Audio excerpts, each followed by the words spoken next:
रात की खामोशी में अक्सर दरवाजों के पीछे कुछ कहानियां जन्म लेती हैं। कुछ ऐसी कहानियां जो रातों रात राज बन जाती हैं। आज हम एक ऐसे ही राज की बात करने वाले हैं। एक ऐसा केस जिसने पूरे शहर को हिलाकर रख दिया था। एक कहानी जिसका नाम पुलिस फाइलों में दर्ज हुआ, ऑपरेशन सिंदूर। तो चलिए सीधे चलते हैं उस रात में। घड़ी की सुइयां दिखा रही थीं ठीक 2:17। पूरा शहर गहरी नींद में था। सड़कें एकदम सुनसान, लेकिन हवा में ना एक अजीब सी बेचैनी थी, जैसे कुछ गलत होने वाला हो। किसी को अंदाजा तक नहीं था कि इसी सन्नाटे के बीच एक घर के अंदर कुछ ऐसा होने वाला है जो सब कुछ बदल कर रख देगा। और फिर उसी घर के अंदर से एक चीख उठी, एक ऐसी चीख जिसे शायद सिर्फ 4 दीवारों ने ही सुना, जिसे रात के अंधेरे ने अपने अंदर समा लिया। बाहर किसी ने कुछ नहीं सुना, बिल्कुल सन्नाटा। उस चीख के बाद जब सब शांत हुआ तो पीछे सिर्फ एक ही चीज बची थी। कोई हथियार नहीं, खून का एक कतरा तक नहीं था, तो बस फर्श पर बिखरा हुआ सिंदूर। हाँ, सिंदूर। और यही एक निशान इस पूरे केस का, इस पूरे रहस्य का सेंटर पॉइंट बनने वाला था। तो रात बीत गई, सुबह हुई। अब कहानी उस वक्त पर आती है जब ये खौफनाक राज दुनिया के सामने आने वाला था, जब एक बंद दरवाजे के पीछे का सच टूटने वाला था। तो हुआ ये था कि रात को करीब 2 बजे पड़ोसियों को घर से कुछ अजीब आवाजें सुनाई दी। ऐसा लगा जैसे कोई बहस कर रहा हो या कोई भारी चीज जमीन पर गिरी हो। पर आधी रात को कौन इतना ध्यान देता है ना? फिर सुबह हुई। 7 बजे दूध वाला आया, दरवाजा खटखटाया, बार बार खटखटाया, लेकिन दरवाजा तो अंदर से बंद था और अंदर से कोई जवाब भी नहीं आ रहा था। जब बहुत देर तक कोई हलचल नहीं हुई, तब जाकर दरवाजा तोड़ने का फैसला किया गया। और जैसे ही वो दरवाजा टूटा, अंदर का सीन देखकर सबके होश उड़ गए। कमरा पूरी तरह से तहस नहस था। मेज पलटी हुई, कुर्सी टूटी हुई और पूरे पूरे फर्श पर वो लाल पाउडर बिखरा पड़ा था। ऐसा लग रहा था जैसे कोई जबरदस्त लड़ाई या संघर्ष हुआ हो यहां। जब इंस्पेक्टर आर्यन अपनी टीम के साथ मौके पर पहुंचे तो वो भी चौंक गए। देखिए, लड़ाई झगड़े के तो सारे निशान थे, लेकिन जो सबसे जरूरी सबूत होता है, यानी खून, वो कहीं नहीं था। एक बूंद भी नहीं। सवाल ये था कि आखिर यहां हुआ क्या था? और यहीं से ये केस एक आम क्राइम सीन से कुछ और बन गया। क्योंकि वो जो लाल पाउडर फर्श पर बिखरा था ना, वो खून था ही नहीं, वो था सिंदूर। सोचिए, जो सिंदूर शादी और प्यार की निशानी माना जाता है, वो उस रात एक खौफनाक पहेली बन गया था। तो सवाल ये था कि ये कमरा किसका था, ये कहानी किसकी थी? पता चला कि उस घर में रहने वाली महिला रीमा गायब थी। बस गायब, जैसे कभी थी ही नहीं। ना कोई चिट्ठी, ना कोई फोन कॉल। पीछे छूट गया था तो बस एक बिखरा हुआ कमरा और ढेरों सवाल।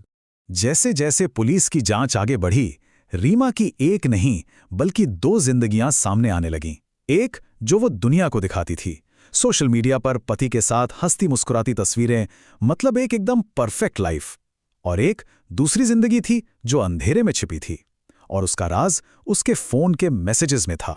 उसके फोन में एक मैसेज बार बार भेजा गया था, सिर्फ 3 शब्द, मुझे डर लग रहा है, बस इतना ही। और इसी मैसेज ने इस केस की पूरी दिशा ही बदल दी। अब सबसे बड़ा सवाल यह था कि रीमा को आखिर डर किससे लग रहा था? अब तक इंस्पेक्टर आर्यन ये समझ चुके थे कि ये मामला सिर्फ किसी के गायब होने का नहीं है। ये एक मकड़जाल जैसा था, और वो जितना इसे सुलझाने की कोशिश कर रहे थे, उतने ही गहरे राज सामने आ रहे थे। और इस जाल की सबसे बड़ी पहेली थी रीमा का पति अमित। अमित का कहना था कि वो उस रात ऑफिस के काम से शहर से बाहर था। ठीक है, मान लिया, लेकिन अगर वो बाहर था और घर के अंदर लड़ाई झगड़ा हुआ था, तो फिर दरवाजा अंदर से बंद कैसे हुआ? ये एक ऐसा सवाल था जिसका जवाब किसी के पास नहीं था। और फिर पड़ोसियों के बयान ने इस शक को और भी पक्का कर दिया। उन्होंने कंफर्म किया कि हाँ, रात के करीब 2 बजे घर के अंदर से बहस की जोर जोर से आवाजें आ रही थीं। अब एक बात तो साफ थी कि उस रात उस बंद दरवाजे के पीछे कुछ बहुत गड़बड़ हुई थी। तो अब तक की जांच में 3 बातें एकदम उलझी हुई थी। पहली, पति अमित। वो बार बार अपने बयान बदल रहा था, जिससे सारा शक उसी पर जा रहा था। दूसरी, सीसीटीवी फुटेज, जिसमें रात के अंधेरे में घर के पास एक परछाई जैसी कोई चीज दिखी थी, पर वो कौन था ये किसी को नहीं पता। और तीसरी और शायद सबसे रहस्यमयी बात, रीमा का एक राजदार कोई था जिससे वो अपने पति से जुड़ी हर छोटी बड़ी बात शेयर कर रही थी। ये केस एक ऐसी पहेली बनता जा रहा था जो सुलझने की जगह और ज्यादा उलझ रही थी।